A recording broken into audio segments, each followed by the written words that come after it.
கட்ட போகிறோம், அதுக்கு வரணும் இல்லையா, பணம் வேணும் இல்லைங்களா, அந்த பணத்தை எப்படி நம்ம இது பண்ண போகிறோம் அப்படிங்கிற முக்கியமான ரெண்டு வந்து CBDT அண்ட் CBECன்னு, central board of direct taxes, central board of excise and customs, indirect tax. இந்த CBDTயில் direct tax, income tax, wealth tax, இந்த டேக்ஸ் எல்லாம் CBDTலும், CBECயில் excise duty, customs duty, service tax. இப்போ பிரதானமாக இருக்கிறது சர்வீஸ் டேக்ஸ். எல்லா இதுவும் சர்வீஸ் டேக்ஸ் இன்க்ளூட் பண்ணிட்டாங்க.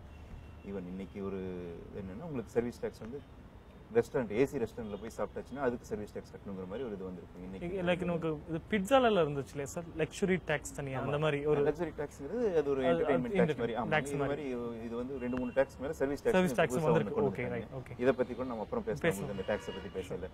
சோ இந்த டாக்ஸ் எல்லாம் உங்களுக்கு இதெல்லாம் டாக்ஸ் போடலாம் அப்படின்னு சொல்லி அவங்க டிசைட் பண்றாங்க. அப்புறம் ஃபினான்ஸ் மினிஸ்டர் வந்து இவங்களுக்கு கீழ இருக்கக்கூடிய இந்த குரூப் வந்து எதெல்லாம் டாக்ஸ் போடலாம், என்னென்ன டாக்ஸ் லெவி பண்ணா என்னென்ன வருமானம் வரும் அப்படிங்கறத டிசைட் பண்ணி இது வந்து இந்த எக்ஸசைஸ் பண்றதுக்கு ஜனவரி 15க்கு மேல ஆயிரும். இதுக்கப்புறம் ஃபினான்ஸ் மினிஸ்டர்கிட்ட கொடுத்ததுக்கப்புறம் ஃபினான்ஸ் மினிஸ்டர் பிரைம் மினிஸ்டர்கிட்ட போய் டிஸ்கஸ் பண்ணிட்டு அதுக்கப்புறம் வந்து இதை பட்ஜெட் ஷேக்அப் பண்ணுறாங்க.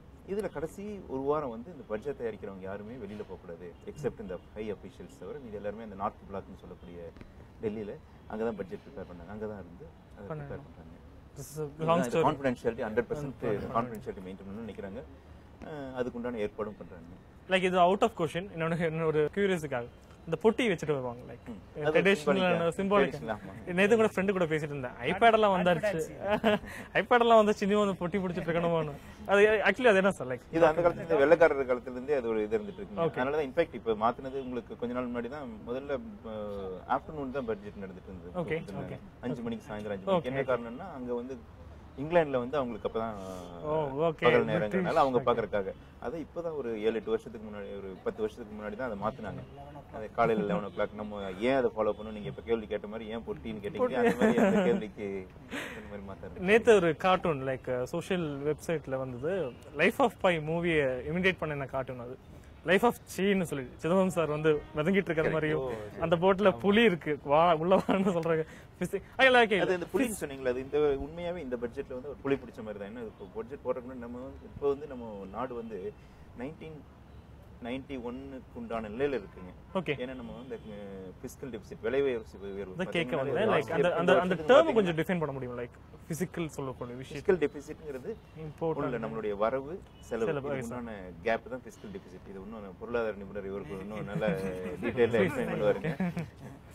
சொல்லுங்க பாருங்க சார். ஓகே, வரவு செலவு இந்த வருஷத்துல, ஓகே, மொத்த வரவு மொத்த செலவு, இந்த ரெண்டுக்கு இருக்கிற டிஃபரன்ஸ் தான் பிசிக்கல் டெபிசிட். ஓகே, இதுதான் இந்த வருஷத்துக்கு. இது வரைக்கும் ஆனதை மொத்தமா சேர்த்துனீங்கன்னா பட்ஜெட் டெபிசிட். அப்போ இந்த பிசிக்கல் டெபிசிட் வந்து தான் ஒரு இஷ்யூன்னு வைங்களேன். இந்த பிசிக்கல் டெபிசிட் தான் வந்து நம்ம பணம் வைக்கிறது உற்பத்தி பண்ணுமா, ஏன்னா வரவுக்கு மேல நீங்க செலவு பண்ணீங்கன்னா நிறைய செலவாகுது. ஓகே ஓகே, அது வந்து மக்கள் கிட்ட, ஏன்னா கவர்மெண்ட் செலவு பண்றோம்னா மக்கள் கிட்ட போகும். செலவு என்பது திட்டங்கள் மூலமா போறது இல்லையா, எல்லாமே வரும். அலவன்ஸ் பிளான் எக்ஸ்பெண்டிச்சர், நான் பிளான் எக்ஸ்பெண்டிச்சர். ஓகே, இப்போ இதுல வந்து ஒரு புள்ளிவிவரம் கொடுத்திருக்காங்க சார். 5.2% இந்த வருஷம் வந்து பிசிக்கல் டெபிசிட் அப்படின்னு சொல்லி அவர் வந்து 4.8% கொண்டு வரணும் அப்படி அடுத்த வருஷம். அது ப்ரோபோஸ்ட். ஓகே ஓகே, இது வந்து சொல்ற டார்கெட் வந்து நீங்க ஒன்றும் பெருசா எடுத்துக்க வேண்டியது இல்லை. ரீச் ஆயிருக்கா சார்? லைக் இது ப்ரீவியஸ் டார்கெட் பண்ணல. இது வரைக்கும் பாத்தீங்கன்னா இந்தியாவோட ஸ்டோரியே என்னன்னு பாத்தீங்கன்னா, we are always falling short of consistently. தொடர்ந்து நம்ம வெச்சுக்குவோம், அங்கிருந்து கொஞ்சம் குறைச்சலா இருக்கும், சில நேரத்தில் அதிகமாவே குறைச்சலா இருப்போம். அதுக்கானது இருக்கு. பட் என்னன்னா ஒரு நாட்டோட இதை வந்து பட்ஜெட் தான் தீர்மானிக்குதான்னு பாத்தீங்கன்னா முழுசையா இல்லையா? ஓகே இல்ல. ஓகே சார், பட்ஜெட் கூட பாத்தீங்கன்னா ஒரு ஐ வுட் சே ஒரு 30 to 40%. Okay sir. ஓகே, அதுக்கு பின்னால நீங்க ஆஃப்டர் பட்ஜெட் டிஸ்கஷன்ஸ் இருக்கு, ஃபைனான்ஸ் பில் பாசிங் இருக்கு, இதற்கு பின்னால மிட் டேர்ம் ரிவ்யூ இருக்கு, அப்போ சில சேஞ்சஸ் வரலாம். அவுட் சைட் பட்ஜெட்ல முக்காவாசி விஷயங்கள் நடக்கும். Okay sir. அது இப்போ பாத்தீங்கன்னா இப்போ சிறுபான்மையினர் கூட 1.6 லட்சம் கோடி உதவி செய்யறாங்க த்ரூ பேங்க்ஸ். அதெல்லாம் வந்து நீங்க பாத்தீங்கன்னா இதில் பெருசா அவங்க காட்டிக்க மாட்டாங்க. ஸோ அதெல்லாம் வெளியில் நடக்கும். ஸோ பட்ஜெட்டுக்கு வெளியில நிறைய விஷயங்கள் நடக்கும். பட்ஜெட்டுங்கிறது வந்து என்னன்னா சொன்னாப்புல வரவு செலவு காட்டணும், அப்புறம் அடுத்த வருஷம் என்ன நடக்கும் சில விஷயங்களை சொல்லணும். அது ஒரு இதுதான் சார். நிறைய பேருக்கு ஒரு டவுட் என்னன்னா, இந்த பட்ஜெட் ப்ரொபோசல்ஸ் வந்து தாக்கல் பண்றதுக்கு முன்னாடி நம்ம நாட்டு பிரைம் மினிஸ்டருக்கு அதை பத்தி தெரியுமா டீடைல்ஸ் அப்படிங்க? தெரியும், அவருக்கு போயிட்டு தான் வரும். அவருக்கு தெரியும், அவருடைய பிரைம் மினிஸ்டருடைய கன்சென்ட் இல்லாம எதுவுமே எடுக்க மாட்டாங்க. கடைசியில் அவர்கிட்ட டிஸ்கஸ் பண்ணிட்டு தான் பண்ணுவாங்க. இல்லை, ஏன்னா இப்போ அவர் பொலிட்டிக்கல் ஹெட், பிரைம் மினிஸ்டர் வந்து பொலிட்டிக்கல் ஹெட். ஒரு பொலிட்டிக்கல் ஹெட் அப்படிங்கும்போது நம்மளதெல்லாம் ஒரு பொலிட்டிக்கல் எக்கானமி, ஒரு அரசியலையும் பொருளாதாரத்தையும் பிரிக்க முடியாத ஒரு சூழ்நிலையில் இருக்கிற போது சில கொள்கை முடிவுகள் இருக்கும். ஏன்னா இவங்க வந்து எலெக்ஷன் மேனிஃபெஸ்டோவில் வந்து நாங்கள் ஆட்சிக்கு வந்து அதை செய்கிறோம்னு பல விஷயங்களை இவங்க வாக்குறுதியாக கொடுத்துருப்பாங்க. ஸோ பொலிட்டிக்கல் அப்போ எக்கனாமி அந்த வாக்குறுதியை நீங்கள் நிறைவேற்றுறதுக்காக தான் இவங்க பட்ஜெட் போடுவாங்க. சொன்ன விஷயத்தை செய்யறதுக்கு தான் மக்கள் ஓட்டு போட்டுருவாங்க. அப்போ ஒரு மக்கள் பிரதிநிதிங்கிற முறையில் மக்களுக்கு இதையெல்லாம் செய்யணுங்கிறதுக்காக தான் இந்த பட்ஜெட். அப்படி வரும் பொழுது அதை நோக்கி ஒரு பயணம் இருக்கும். ஆனால் பயணம் எளிதில்லை. அவர் சொன்ன மாதிரி life of child surrounded by problems. அது சிதம்பரம் சாரோடைய பட்ஜெட் வந்து ஒரு ட்ரெடிஷ்னலாக இருக்கும். யாருக்கு லைக் இங்கேருந்து எடுத்து அங்கே வைப்பாங்கன்னு சொல்லுவாங்க ஃப்ரெண்ட்ஸ் கூட உட்காரும்போது. இது உண்மையா சார்? லைக் எனி டெஃபினிஷன் இருக்கா? இந்த மாதிரி தான் இருக்கும். இல்லை அவர் நம்ம என்ன மாதிரி டாக்ஸேஷனில் கொஞ்சம் சில சொருகல்கள் இருக்குங்க. ஓகே, இடைச்சர்கள் மாதிரி அந்த சொருகல்கள் இருக்கும் டாக்ஸேஷன் இதெல்லாம். உங்களுக்கு இந்த மாதிரி முதல்ல சிலது வரவேற்கத்தக்கது, சிலதெல்லாம் ஃப்ரிஞ்ச் பெனிஃபிட் டேக்ஸ் வந்து ரொம்ப ட்ரக்கோனியன் நம்ம இருக்கிறதுலேயே ஒரு. நீங்க சொல்றது பார்த்தா ஓப்பனா தெரியாது, பட் அந்த ஆமாம் அதோட இம்பாக்ட் பொடி வச்ச மாதிரி அதோட இம்பாக்ட் வந்து லாங் டேர்முக்கு அஃபெக்ட் பண்ணுற மாதிரி இருக்கும். பட் பொதுவாக ஒரு எதிர்பார்ப்பு சிதம்பரம்னா உங்களுக்கு நல்ல ஒரு பட்ஜெட் கொடுப்பாரு அப்படிங்கிற ஒரு எதிர்பார்ப்பு இருக்கு. Of course sir.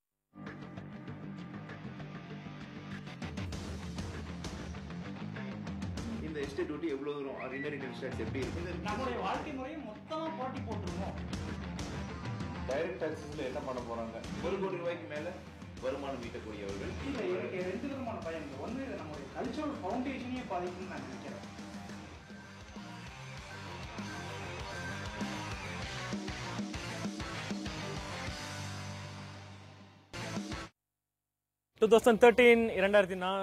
மன்னிக்கணும்.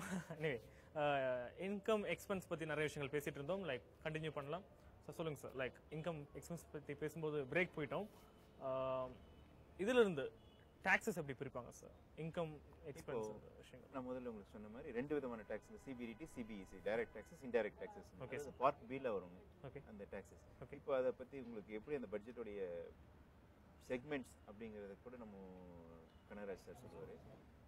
அதுக்கப்புறம் டாக்ஸஸ் பற்றி நான் சொல்கிறேன். Okay please. ஆக்சுவலாக நீங்கள் பார்த்தீங்கன்னா மினிஸ்டர் படிக்கும்போது 2 செக்மெண்ட் இருக்கும். பார்ட் ஏ, பார்ட் பி இருக்கும். ஓகே, பார்ட் ஏவை பொறுத்த வரைக்கும் ஒரு ஜென்ரல் ரிவ்யூ இருக்கும், ப்ளஸ் அவரோட ப்ரப்போசல்ஸ். ஓகே, ஒரு இதுக்கு எவ்வளவு, ஒரு இன்ஃப்ராஸ்ட்ரக்சருக்கு எவ்வளவு, இன்ஃப்ராஸ்ட்ரக்சரோட பர்ஃபார்மன்ஸ் என்ன, இது என்ன, ஹவுசிங்கோட பர்ஃபார்மன்ஸ் என்ன, இது என்ன, ஒரு செக்டார் வைஸ் ஒரு அக்ரிகல்ச்சரோட பர்ஃபார்மன்ஸ் என்ன, ஒரு இது என்ன, ஒரு இண்டஸ்ட்ரீஸ் ஒரு ரிவ்யூ சொல்லி அடுத்து என்ன பண்ண போறோம், நம்ம என்ன டார்கெட் அச்சீவ் பண்ணணும், இதுக்கு எவ்வளோ அலோட் பண்ணலாம். ஓகே, பார்ட் பி வரும்போது நம்மளாம் ரொம்ப ஆர்வமாயிரும். ஏன்னா அங்கே தான் டேக்ஸ் ப்ரப்போசல் வரும். ஓகே, அங்கே வந்து டைரக்ட் இன்டைரக்ட் ரெண்டையுமே அவர் சொல்லுவார். Okay, plus import duty, export duty, இந்த மாதிரி இருக்கக்கூடிய டேக்ஸ் ப்ரப்போசல்ஸ் எல்லாமே பார்ட் பி. இப்போ பார்ட் பி வந்து பார்த்தீங்கன்னா நம்மளை நேரடியாக பாதிக்கிற சமாச்சாரம். ஒன்று இன்கம் டேக்ஸ் போட்டால் நம்ம நேராக கட்ட வேண்டி வரும், இதை ட்ரான்ஸ்ஃபர் பண்ண முடியாது. ஓகே, அல்லது ஒரு பொருள் மேலே போட்டால் இன்டைரக்ட் டேக்ஸ், இது நம்மளை நேராக பாதிக்கிறது வீட்டுக்கு வாங்க. ஓகே, இப்போ வீட்டுக்கு வெளியில் வந்தோம்னு வைங்களேன், ஒரு ரோடு இருக்கு, பவர் இல்லை, ஃபுட் இல்லை, ஒரு அரிசி விலை ஏறுது, இதெல்லாம் பார்த்தீங்கன்னா பார்ட் ஏ சம்மந்தப்பட்ட சமாச்சாரம். ஒரு இப்போ பார்த்தீங்கன்னா 4 வருஷமாக ஒரு 250 மில்லியன் மெட்ரிக் டன்ஸ் தான் ஃபுட் ப்ரொடக்ஷன் வந்துகிட்டே இருக்குது. ஸோ ஃபுட் ப்ரொடக்ஷன் ஒரு ஸ்டாக்னன்ட் ஆயிடுச்சு. ஃபுட் ப்ரொடக்ஷன் ஸ்டாக்னன்ட் ஆகும்போது வாட் வுட் ஹேப்பன்? இது வந்து மக்கள் வந்து நார்மலாக ஆர்வம் காட்டுறதில்ல. ஆக்சுவலாக பார்ட் பியில் காட்டுற ஆர்வத்தை பார்ட் ஏ யாரும் காட்டுறதில்ல. பார்ட் ஏ நேரடியாக பாதிக்கும், பார்ட் பி மறைமுகமாக பாதிக்கும். ஸோ கொடுத்தாலும் எடுத்தாலும் ஒன்று நேரடியாக, இன்னொன்று மறைமுகம் கண்டிப்பாக நடக்கும். நீங்க ஃபர்ஸ்ட் எடுத்தோன்னு ஒரு கேள்வி கேட்டீங்க இல்லையா, பொதுமக்களுக்கு என்ன வந்து இந்த பட்ஜெட்ல முக்கியமானது அப்படின்னு. அவர் சொல்றது பார்ட் பி தான் முக்கியம். ஓகே, பொதுவாக வந்து 80% வந்து நம்ம பார்ட் பி தான் பார்ப்போம்.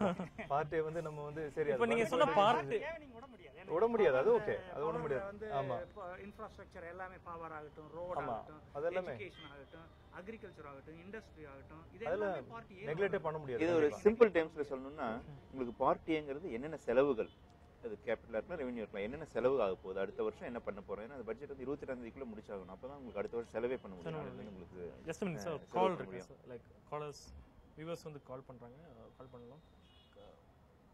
வணக்கம் வணக்கம் வணக்கம்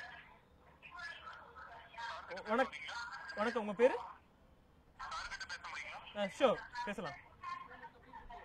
யாரோட பேசணும்? ஷோர், கேளுங்க, கேள்வி இருந்தா கேட்கலாம். ஹலோ, டிவி வால்யூம் கம்மி பண்ண சொல்லுங்க. நான் டிவி எடுத்து. Okay, like disturbance sir. Sorry sir. Anyway sorry, சொல்லுங்க சார், ப்ளீஸ் பேசிட்டு. ஸோ முதல்ல நான் சொன்ன மாதிரி உங்களுக்கு பார்ட் ஏங்கிறது இந்த செலவுகள், பார்ட் பிங்கிறது அதுக்கு எப்படி வருமானம் வரும், அதை எப்படி ஈடுகட்ட போகிறோம், அது என்னென்ன டேக்ஸில் போட்டு ஈடுகட்ட போகிறோம், அது டைரக்ட் டேக்ஸ் எவ்வளோ, இன்டைரக்ட் டேக்ஸ் எவ்வளோ அப்படிங்கிறது தான் இந்த பார்ட் பி அண்ட் பார்ட். இப்போ ஒரு ஆடிட் இருக்கும்போது நம்ம இந்த டைரக்ட் டேக்ஸஸில் பார்த்தீங்கன்னா இந்த தடவை இந்த இன்கம் டேக்ஸ் ஸ்லாப்ல ஒன்றுமே பெருசாக சேஞ்சஸ் பண்ணல இல்லையா சார்? இல்லை, இந்த வருஷம் ஒன்றும் சேஞ்ச் ஆனால் பண்ணல. அந்த டைரக்ட் 2 டேக்ஸ்லயோ to 5 லட்சம் இன்கம் உள்ளவங்களுக்கு வந்து ஏதோ 2000 ரூபா டேக்ஸ் கிரெடிட் கொடுக்குற மாதிரி ஏதோ சொல்றாங்க. டிடிஎஸ் எங்க ஃப்ரெண்ட்ஸ் பிசினஸ் பண்றாங்க, டிடிஎஸ் சொல்லிட்டு like they use to like claim பண்ணுவாங்க. எனக்கு டேர்ம் சொல்லி கொடுத்துருக்காங்க, பட் எனக்கு ஐ எம் நாட் தெளிவா இல்ல. பட் டிடிஎஸ் என்ன தெரிஞ்சுக்கலாம் sir please? Tax deducted at சோர்ஸுங்க. ஓகே, அது சப்போஸ் வந்து உங்களுக்கு ஒரு கமிஷன் பேமெண்ட் பண்ண வேண்டியிருக்கோ, அதாவது if you're you know an agent ஏதாவது கமிஷன் பேமெண்ட், அதில் வந்து டேக்ஸ் டிடக்ட் பண்ணி உங்களுக்கு மீதி அமௌண்ட் கொடுப்பாங்க. 10% ஏதாவது டேக்ஸ் டிடக்ட் பண்ணி அதை வந்து நீங்கள் கட்டக்கூடிய டேக்ஸில் வந்து நீங்கள் அதை கம்மி பண்ணிக்கலாம். ஓகே. இந்த வருஷம் அதில் ஏதாவது மாற்றங்கள் இருக்கு? அமௌண்ட் டிடிஎஸ்ல மாற்றம் இல்லை, பட் இந்த இதில் வந்து ஒரு இப்போ முதல்ல இந்த தனிநபர் வருமானம் பேசிக் லிமிட்ல உங்களுக்கு 2லிருந்து 5 லட்சம் வரைக்கும் 10%, 5லிருந்து 10 லட்சம் வரைக்கும் 20%, 10 லட்சத்துக்கு மேல 30%. இதுல ரேட்லயோ அல்லது சீலிங்லயோ ஸ்டாப்லயோ எந்த விதத்துல எந்த மாற்றமும் இல்லை. ஆனால் இந்த நடுத்தர மாலை வணக்கம். வணக்கம் வணக்கம். உங்க பேரு? சார் வணக்கம் சார். உங்க பேர் சொல்லுங்க. சார் என் பேர் ராம் சார். ஓகே, எங்க இருந்து கூப்பிடுறீங்க? சார் நான் புரியல. குட். கேள்வியை கொஞ்சம் பிரீஃப் பண்ணிடுறீங்களா ப்ளீஸ்? கேள்வி உங்க கேள்வி என்ன? சார் நீங்க பேசுறது கொஞ்சம் வெளியில கேட்கலாம் சார். ஓகே, கேள்வி என்ன கேட்டேன், பட்ஜெட் குறித்து உங்களோட டவுட் என்ன கேட்டேன். சார் இன்னைக்கு இந்த பட்ஜெட் தாக்கல் பண்ணிருக்காங்க இல்லையா சார்? ஐயா, இதுல வந்து இந்த தனி நபருக்கான அந்த வருமான வரி உச்ச வரம்பு வந்து நம்ம வந்து ஒரு அது தளர்த்தணும் அப்படின்னு சொல்லி நம்ம ஆல்ரெடி வந்து கோரிக்கை இருந்தது சார். ஓகே. அது சம்பந்தப்பட்ட இந்த பட்ஜெட்ல வந்து எந்த ஒரு மாற்றமே ஒன்றும் கொடுக்கலையா சார்? தனி நபருக்கு இல்லையா? அதை பற்றி டிஸ்கஸ் பண்ணிருக்காங்க. ஓகே, இது உங்க கேள்வி இல்லையா? ஆமா சார். நன்றி. ஓகே, விடை வந்து நீங்க டிவி பாருங்க தெரியும். தேங்க்யூ, நன்றி. ஓகே, அதை பத்தி தான் இப்போ டிஸ்கஸே பண்ணிட்டு பண்ணிட்டு இருக்கோம். அதாவது சீலிங் கிடையாது உங்களுக்கு. பீப்புளுக்கு அதான் தேவை. அதான் 2லிருந்து 5 லட்சம் வரைக்கும் இருக்கக்கூடிய 20% டேக்ஸ். இப்போ இந்த இதுல இந்த பட்ஜெட்ல என்ன பண்ணிருக்காங்கன்னா, அந்த 2 லட்சத்துக்கு 5 லட்சத்துக்குள்ள இன்கம் இருந்தால் அவங்களுக்கு ஒரு 2000 ரூபாய் மட்டும் டேக்ஸ் கிரெடிட் கொடுக்குறாங்க. அதாவது டேக்ஸ் கிரெடிட்ங்கிறது டேக்ஸ்ல கம்மியா கொடுக்கு. டேக்ஸ் கட்ட வேண்டிய டேக்ஸ்ல உதாரணத்துக்கு 4 லட்சம் ரூபாய் அப்படின்னா உங்களுக்கு 40,000 ரூபாய் டேக்ஸ் கட்டணும். அதுல 2000 ரூபாய் கழிச்சுக்கலாம். 38,000 ரூபாய் டேக்ஸ் கட்டுற மாதிரி. இப்போ அதுல வந்து சில பேருக்கு அந்த டவுட்டும் இருக்கு. இப்போ டாக்ஸே கட்ட வேண்டியது இல்லை அப்படின்னாக்கா 2000 ரூபாய் கவர்மெண்ட் வந்து அந்த அசிசியோட உங்களுடைய ஆசை நல்ல ஆசை தான். ஆனா நம்ம இருக்க கவர்மெண்ட் இன்னைக்கு இருக்கக்கூடிய நிலையில இது வந்து என்ன சொல்றாங்கன்னா 100% நீங்க கட்ட வேண்டிய தொகையோ 2000மோ இதுல எது அதிகமோ அதுதான் உங்களுக்கு கிரெடிட்டா இருக்குன்னு சொல்றாங்க. அதனால இந்த இது வந்து டேக்ஸ்னு சொல்லும்போது ஒரு டிவி கமர்ஷியல் ஞாபகம் வரும். ரெஸ்டாரண்ட் போய் உட்காருவாங்க, ஃபுட் ஆர்டர் பண்ணுவாங்க, கொண்டு வராங்க ஒருத்தங்க. கொண்டு வந்துட்டு அவங்க அதை லைக் பிட்சா வைக்கிறாங்கன்னா ஒரு ஸ்லைஸ் எடுத்து சாப்பிட்ருவாங்க. துணி கடைக்கு போவாங்க, கையை விட்டு எடுத்துருவாங்க. ஸோ அந்த அளவுக்கு பீப்புளுக்கு வந்து ஐயோ நம்ம போகுதுன்னு. ஸோ அது வந்து அவேர்னஸ் கிரியேட் பண்றது. பல படங்கள் வருது, கருப்பு பணத்தை மாற்ற வேண்டிய விஷயங்களெல்லாம்.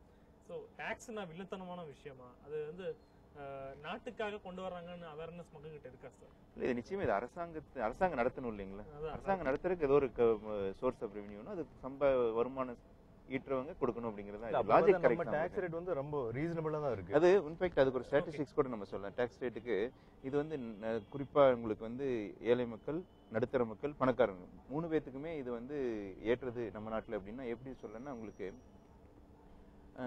ஃபர்ஸ்ட் ரிச் பீப்புளுக்கு எப்படி இது டாக்ஸ்னா, நம்ம கண்ட்ரில வந்து எஸ்டேட் டியூட்டின்னு யாராவது செத்து போனோடனே கட்டக்கூடிய டாக்ஸ் நம்ம கண்ட்ரில கிடையாது. இது மேலை நாடுகளில் நிறைய இருக்கு. இந்த பட்ஜெட்ல கூட இன்ஹெரிட்டன்ஸ் டாக்ஸ் முதல்ல 1985 வரைக்கும் இருந்தது. அதுக்கு நம்ம பே பண்ணி எஸ்டேட் டியூட்டி இல்ல அட்வான்ஸ் இல்ல, நீங்க செத்ததுக்கு அப்புறம் கட்டுற வேண்டியதுங்க. அதான் எஸ்டேட் டியூட்டி.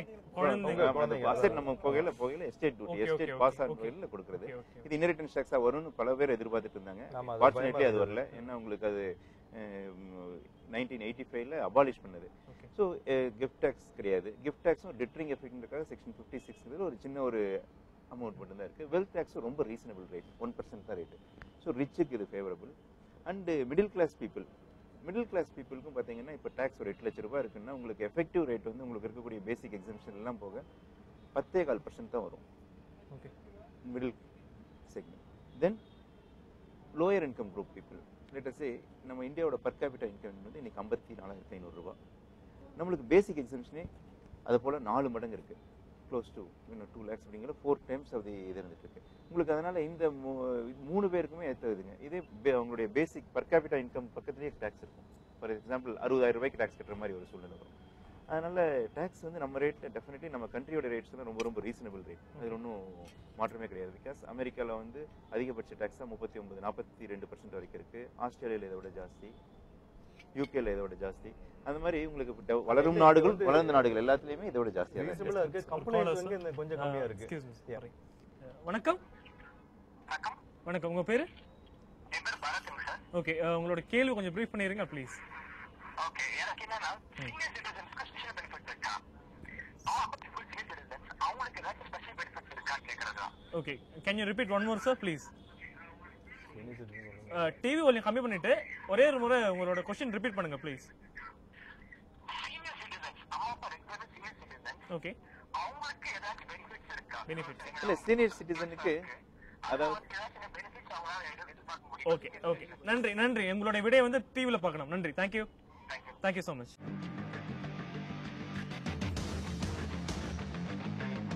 இந்த எஸ்டேட் டியூட்டி எவ்வளோ வரும், இன்டெரிட்டி டேக்ஸ் எப்படி இருக்குது, நம்மளுடைய வாழ்க்கை முறையும் மொத்தமா போட்டி போட்டுருமோ? டைரக்ட் டாக்ஸஸ்ல என்ன பண்ண போறாங்க? 1 கோடி ரூபாய்க்கு மேல வருமானம் ஈட்டக்கூடியவர்கள் இல்ல, எனக்கு 2 விதமான பயம் இருக்கு. ஒன்று, நம்மளுடைய கல்ச்சரல் ஃபவுண்டேஷனையே பாதிக்கும்னு நான் நினைக்கிறேன். லைக் சீனியர் சிட்டிசன்ஷிப் பற்றி பேசிட்டு இருந்தோம். அவங்களுக்கு என்ன பட்ஜெட்டில் இருக்கு? இப்போ பட்ஜெட்ல புதுசா ஒன்றும் இல்லை. ஆனால் முதல்ல இருந்ததே ஸ்கீம் கண்டினியூ ஆயிட்டு இருக்கு. அதாவது 2,60,000 வயசுக்கு மேல ஆனவங்களுக்கு 2,50,000 வரைக்கும் நோ டேக்ஸ். ஓகே, 80 வயசுக்கு மேல ஆனவங்களுக்கு 5 லட்ச ரூபா வரைக்கும் நோ டேக்ஸ். ஸோ இந்த பட்ஜெட்ல ஒன்றும் புதுசா ஒன்றும் இல்லை. ரீடைன் ஆயிட்டுங்க. அதாவது இல்ல 5 லட்சம் இன்கம் இன்கம் எக்ஸம்ஷன் லிமிட். அது போன வருஷம் இருந்தது தான். இந்த வருஷம் ஒண்ணுமே சீனியர் சிட்டிசனுக்கு எந்த ஒரு சலுகையும் கொடுக்கல. ஆமா, ஐ திங்க் இப்போ வரும் நாட்கள்ல சீனியர் சிட்டிசனுக்குன்னு பேங்க்ல கொடுத்துருந்தாங்க இல்லைங்களா ஒரு எக்ஸ்ட்ரா இன்ட்ரெஸ்ட் இன்ட்ரெஸ்ட் வந்து கொலாப்ஸ் பண்ணி இல்லாத பண்ணிடுவாங்க போல. ஆமா ஆமா, ஏன்னா உங்களுக்கு சப்சிடி அவங்களுக்கு இப்போ நம்ம டெபாசிட் பண்ணா 7% வச்சுக்கோங்க. ஓகே, அவங்களுக்கு 0.5% எக்ஸ்ட்ரா இருந்தது. 0.5% எக்ஸ்ட்ரா அது இல்லாத போகுது. இல்லை, அதுக்கான வாய்ப்புகள் ரொம்ப அதிகமாக தான் இருக்குது இப்போ. ஓகே. ஐ திங்க் இன்னும் ஒரு 2 நாள்லயே பேங்க்கு அனௌன்ஸ் பண்ண ஆரம்பிச்சிருவாங்க. லைக் ஒரு 4 months பிஃபோர் எஃப்டிஐ ரொம்ப சூடாக இருந்தது. இன்வெஸ்டர்ஸ், அதுவும் ஃபாரின் டைரக்ட் இன்வெஸ்டர்.